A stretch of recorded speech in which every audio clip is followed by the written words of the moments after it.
Hey guys, it's Dina with Sephora Pro. I have a lot of clients who ask me, how do I get the perfect wing eyeliner? And I'll share my tips and tricks on how to get this perfect wing. So let's get started. So the first step here is the IT Cosmetics Bye Bye Under Eye Cream. This is great because it smooths, brightens, and depuffs around the eye area, and you just pat it around your orbital bone with your ring finger. Next, I'm using Urban Decay's Eyeshadow Primer Potion and Original on the lid and on the bottom lash line in a patting motion. This is a great way to ensure longevity in your eyeliner, and a great tip is to extend that primer out on the brow bone and where your wing will land. Next, I'm using Sephora Collection's Pro Shadow Brush number 14, and the eyeshadow that I'm using is Urban Decay's Naked Palette in Virgin. This color is going directly on my lid, and I blend up and out as well to create a base and an all-over even tone. I chose a color that was close to my skin tone, and that'll just brighten up the skin and make it more even for application. Next, I'm using Pro Blending Brush number 27 with the color Naked. This color is just a little bit darker than my natural skin tone, and this is going to create a really great shadowing effect. So I place it directly right in my crease on that outer corner, and then I'm gently blending over and out. I'm adding just a little bit more of the crease color above my crease, so then I soften my eye shape. I have a pretty strong brow bone and I have deep set eyes, so I just want to complement the whole eye shape. The next step is placing a crayon liner right in between your lashes. This is the Marc Jacobs Beauty Eyeliner Matte Gel Eye Crayon Eyeliner in Irony. This is a great matte formula that's waterproof, so it'll literally hold on like glue. It's kind of like that double-sided tape for your liquid liner. This step doesn't have to be perfect because you're honestly just filling in holes in between your lashes.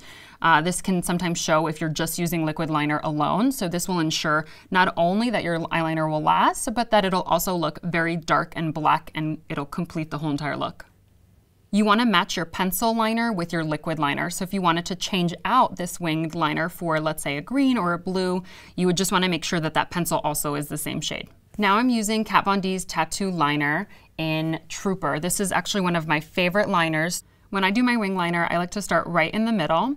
I actually work in thirds, so I take the liquid liner as close as possible to my lash line, and I just do small dashes in the center, then I work my way out, and then I go back to the inner corner.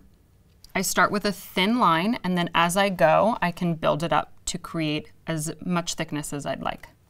To do the perfect wing, I like to start with the tip on the outer portion, and to ensure symmetry and to create the perfect angle on the wing, I like to start using the liquid liner almost in the opposite direction. So I'm pulling the liner from the outer corner to the corner of my lash line. You want to use the bottom lash line as your guide. So the line should connect down towards the bottom lash line, however, create a lifting effect. I like to start my liner right in the center using the flat side of the Kat Von D liquid liner. I'll use the point only if I'm doing the inner corner, but typically the flat side is the easiest to work with when you're doing a wing liner. Here you can see that I'm using the flat side of the liner and working my way in small short strokes to match up to the bottom lash line.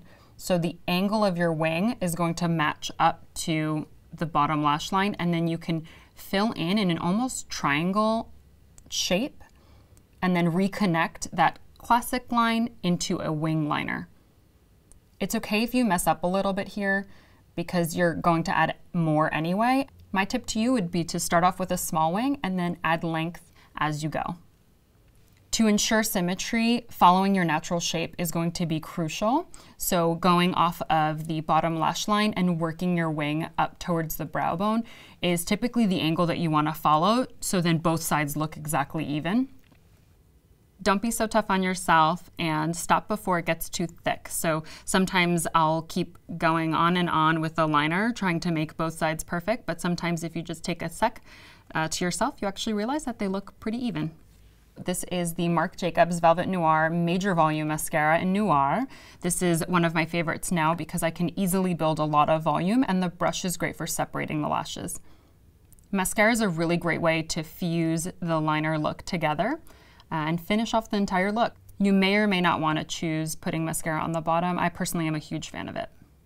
Thanks for watching. If you guys have any additional questions, leave them below, and don't forget to subscribe. See you guys next time.